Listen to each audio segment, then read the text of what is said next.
The Harriet of Our Time.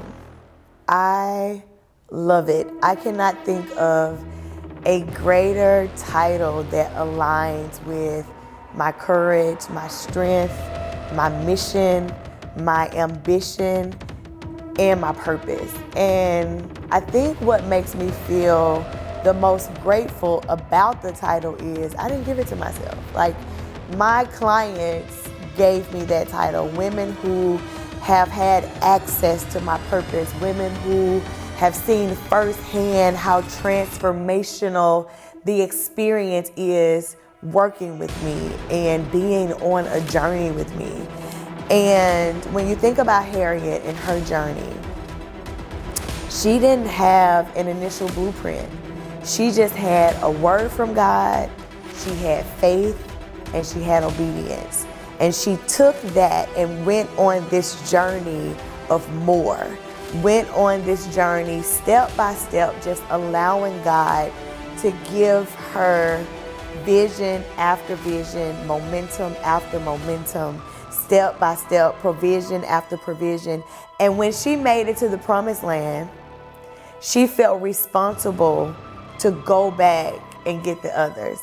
She felt responsible to go and rescue her family, her loved ones, other people who were bound by their fears, bound by complacency, bound by limits and mediocrity. And it really explains the journey that I am on so well, giving women of faith and families the blueprint.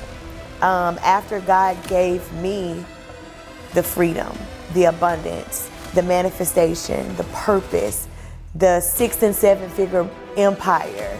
It's like now I feel that responsibility, just like she felt, to go back and rescue other people from their fears, from mediocrity, from complacency, from paycheck to paycheck, to lack of, from lack of unfulfillment to greater, to fulfillment, to purpose, to abundance, to manifestation.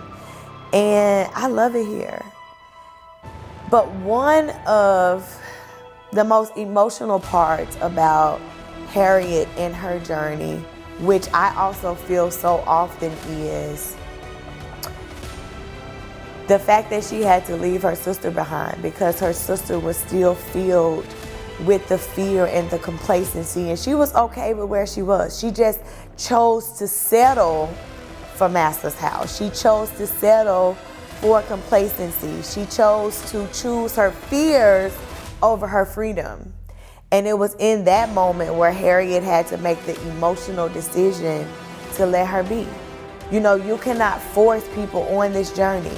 You cannot force people to abundance. No matter how much they say they want it, you cannot force them to take the necessary steps that they need to take to go into the deep waters, to step into the unknown, to step out on faith.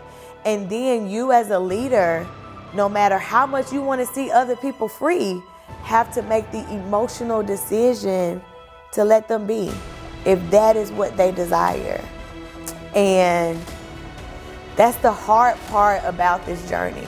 That's the most emotional part about this journey. You having access to the blueprint and seeing people choose to stay where they are.